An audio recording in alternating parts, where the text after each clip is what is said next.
Alright, this is Cal's Only Hearts Club Band, and you're watching the second ranking of the Disney animated rankings. This is the Wartime, or otherwise known as the Package Era. This is between 1942 and 1949. This is during a pretty bad state in the Disney company when they didn't have much coming in financially. The Golden Age, while had a lot of good films, they didn't really make as much money. Other than Snow White and Dumbo, the others did not make as much money as they thought they were, mostly because of the war.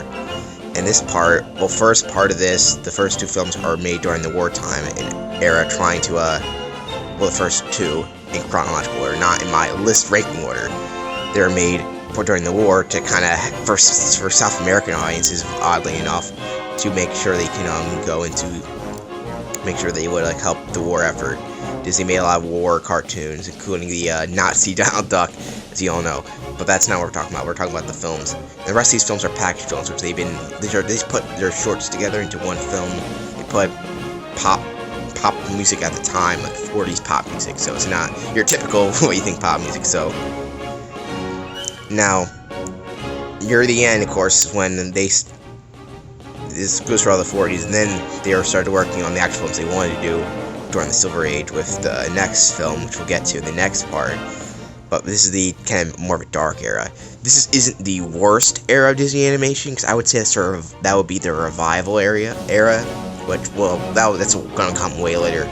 But right now, this is one of the weirdest eras, because they all are package films, really. Let's start the list. Now, this one is one of those weird things. I think I really don't know where people would rank these, so I don't think I'll have much controversy. But some of these films are interesting, though a lot of people probably don't even know these exist. So let's go through it, starting with number 6, which is Fun and Fancy Free.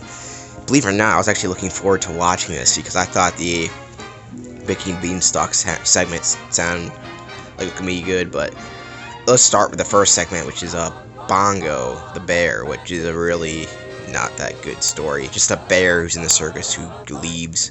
He finds a girl or a bear, and they have this really dumb thing where they have to hit each other for. It's dumb. It's not what bears do, and it just doesn't make any sense. And their songs are really bad. The singer I don't like. They're not good songs. They're not Disney songs. They're just pop 40s songs. And yeah, I just didn't like this segment. They have a weird Goofy scream in there for some reason, and it just animation-wise, it didn't really do anything. Story-wise, it's not good. I don't know if this is original or based off anything. I doubt it. 'Cause it just seems kind of like not a good story. I feel like this is late. For some reason, I feel like these shorts they put in these films aren't the best Disney shorts. If you watch the Silly Symphonies or the Mickey Mouse ones, those are good shorts. These are just kind of crappy. It's the biggest problem with this era is that the shorts that Disney usually makes are actually better than the ones in these films. Well, except some. We'll get to those good ones later on. The second short, also, there's a tie-in which I gotta talk about. It's my biggest problem in this film. He starts off with Jiminy Cricket, watching a record, which isn't that bad for the first one. That's an okay thing. You think the second one is going to be the same thing, but he gets an invitation to a party, or actually he doesn't, just a random person. And this weird, God, this is why I hate this film. This is why this film's still at the bottom of the list. And I'm almost on the Silver Age at this point, but Fun and Fancy Free had this creepy guy, these puppets, and it's not the puppets that are creepy, it's the guy who's talking to this little girl. Is he pedophile? I feel like we're watching a pedophile, and it's just creepy as hell. And of course, this little girl's annoying as hell, though, because they give her that annoying voice, not like the typical one. They give it the over-exaggerated. Come on, it's live action, too. I didn't want to see this in animated film. It goes on forever, too. Just so uncomfortable watching it. And Jiminy Cricket's there, but he's not really. He just sits there, okay, this is not. What the fuck does this do anything? And then all of a sudden, it goes in Jack and Beanstalk. The only problem is they cut back to the fucking. I'm sorry for cursing, but this really is a huge problem. It cuts back to the creepy puppet thing with the guy who I'm pretty sure is putting him lost the girl. It's what the hell? This is creepy as hell. And and it cuts all this time you would get from the actual animated show, which I feel like they could expand a bit more on it. like the idea of Mickey and Donald and Goofy being part of the Jack and Beanstalk. This is also the debut of the Willie the Giant, who I remember from the Christmas Carol short guy. His character makes no sense. Like, he's magic, but the fact that he can turn into animals is never used. It's just there one time. Pretty pointless. I don't know why they give him weird powers. Like, they don't do anything with them. That's my biggest problem. Like, shouldn't he just be a giant? Why is he small? None of that stuff makes any sense. And the biggest problem is he doesn't use it. It's just like, oh, I can do this. Okay, the only thing good about it is that it has all 3 original voice actors for the characters, which, I mean, that's just not a big surprise for Donald Duck, but for Mickey, it's actually nice to see Walt Disney do the voice, which is the only thing good I could say about this, really. And I do like some of it. I don't like Fun Fancy Free. And that saying doesn't make any sense. Is that an old saying? I don't really get it. Fun Fancy Free? What's that supposed to mean? Tell me. This is not starting off good. That goes to number 5, which is more of a snooze fest. Saludos Amigos, or otherwise, this barely counts as a feature film. It's one of the first of those South American made films, made for South America. Okay, what's to know about this? Is that this is the debut of Jose, who the character, the green parrot, you know. I say his name wrong, but I'm pretty bad at words. Yeah, he debuts in this. And, yeah, that's about it. Donald's in it, Goofy's in it. Goofy doesn't do anything, he just wears clothes. It's okay. They teach you about stuff, I guess. I didn't absorb any of the information. I like the segment with the plane. That's about it. Pedro, that's his name. Donald, he rides a donkey, and that's about it. That's the movie. There's a cool segment where they paint with paint stuff, which is cool, but that's about it. That's Saludos Amigos. There's not much to say because the film is so short, it barely counts. Number 4 is Make Mine Music. This is, I would say, the first all-out package film. It's just a bunch of stuff. It puts in Blue Bayou, which is boring, which is cut from Fantasia. There's all the cats dance segment, which feels like it's a 50s segment, but came out in the 40s, which is weird. There's the Whale, which I actually thought wasn't as interesting as I thought it was going to be. It was kind of boring. He sings opera. Oh, actually, he doesn't. He just dies. Spoiler alert. What else happened in that film? Let's see. I'm thinking of the other film. Let's see. Is that all that happens? Brain fart. I can't really think of something top of my head. This film I guess it's not help this film at all that I can't really remember it as much as I do the other film that's similar to this one. There's like 2 of these that seem very similar. But that's Make Mine Music.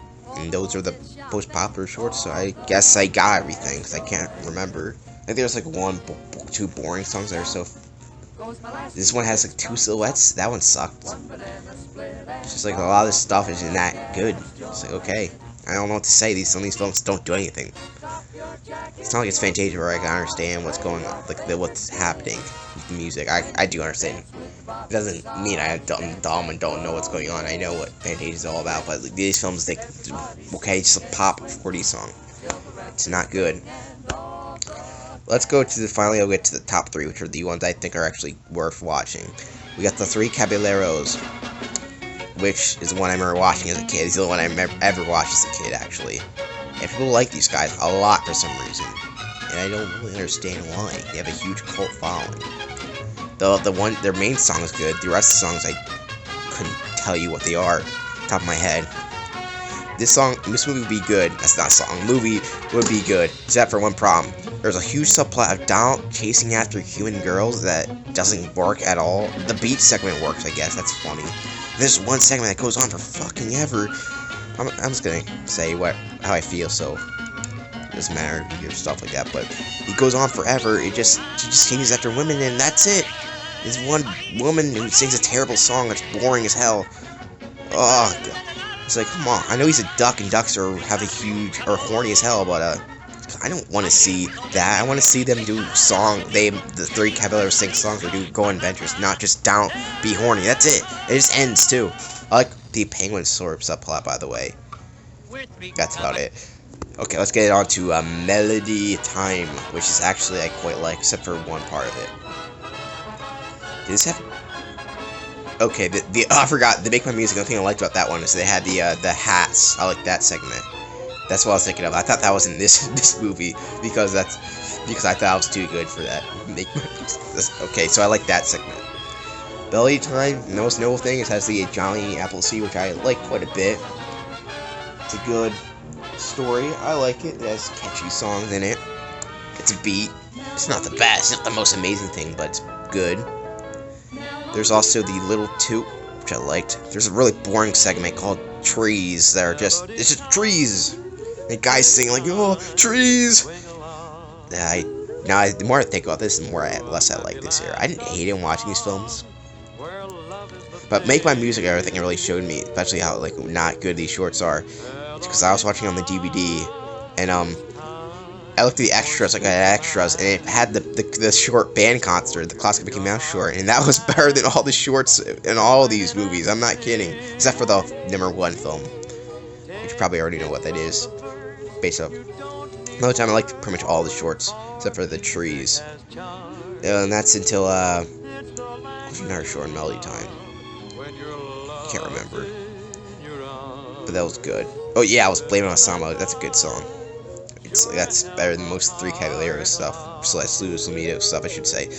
Anyway, the worst part of Melody Time is the ending. This is a really terrible Western story that I just didn't care for. Like, why is it so Texan? Like, it's like Texas is the best state. This is made in California, so stop acting like it is. These stupid Californians. Anyway, I don't like Texas or California. Sorry.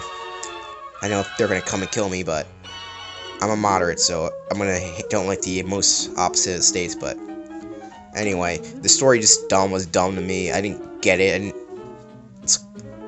it felt like it felt propaganda-ish, like more propaganda-ish than the Nazi Donald Duck, which is surprising.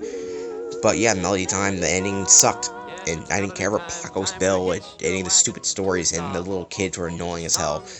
Anyway, let's go on to #1, because I gotta talk positively about something.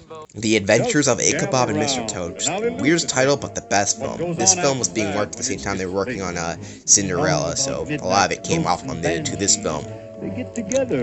This has 2 stories. With the way they're tied in, isn't some stupid, creepy party with pedophiles and puppets.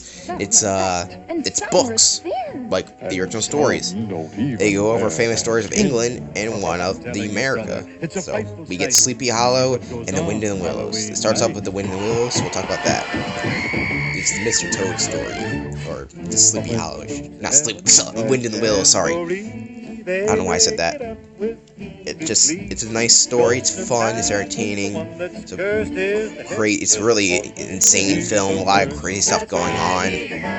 What else to say about it? Just weird, fun, and a lot of zany characters that are pretty memorable. So when we get to Sleepy Hollow, probably one of the best versions of the story, to be honest. I kind of wish both actually got a full feature film rather than being split together. I feel like they should have made those into 2 films and got rid of some of the other films in this list, but they couldn't really do that at the time. The Ichabod story is actually all of it's sung and I think told by Bing Crosby, which is really weird. And the best part of that scene, I liked it all. I like the rivalry he has with the guy. I forget his name. Was it Bronx something? Bros. What? I'm bad at this. I'm really bad at this video. It's gonna be better in the Silver Age. I'll be able to praise these, but this film I did like quite a bit. Ichabod has a really weird design that's funny. He's kind of an asshole too. Like you think the other guy is kind of a jerk, but no, he's kind of a dick. He's like, I don't even care. He's like, he wants Katrina because she's not because she's hot. He just wants her money. What's gonna be worse than that? His memory is this fantasy about it is really funny. So he's kind of a dick when you think about it that way. Though the ending is what I gotta talk about. Is when the Headless Horseman actually comes out, and it's the funniest and scariest scene in any Disney film at the same time. Just watch that scene online, and It's perfect. I love it. His laugh will pretty much haunt everyone's nightmares, but it'll also make you laugh because it's like this perfect scene. Loved it a lot. The thing I gotta mention, Wes has been working on Cinderella because the one Katrina looks exactly like Cinderella, which is weird. But this film's good. If I would recommend any of these, I'd recommend just this one because it's the only one I didn't have a single problem with. Ichabod and Mistral. Most people have seen this one though. They even have a ride. Well, the Wind and Willows section does at Disneyland. Is it still there? Because Disneyland doesn't get rid of their rides, so I don't know if it's still there or not. But check it out. It's a weird ride. They go to hell for some reason. That's not in the movie, but they go to hell on the ride. This is the Wartime package area. You can see why people consider this the worst area. I don't consider it the worst area because we got the revival area to come up, and I don't look forward to that. But that's way in the future. In next era, we get to talk about the Silver Age. Yes. So I'll see you in the 50s.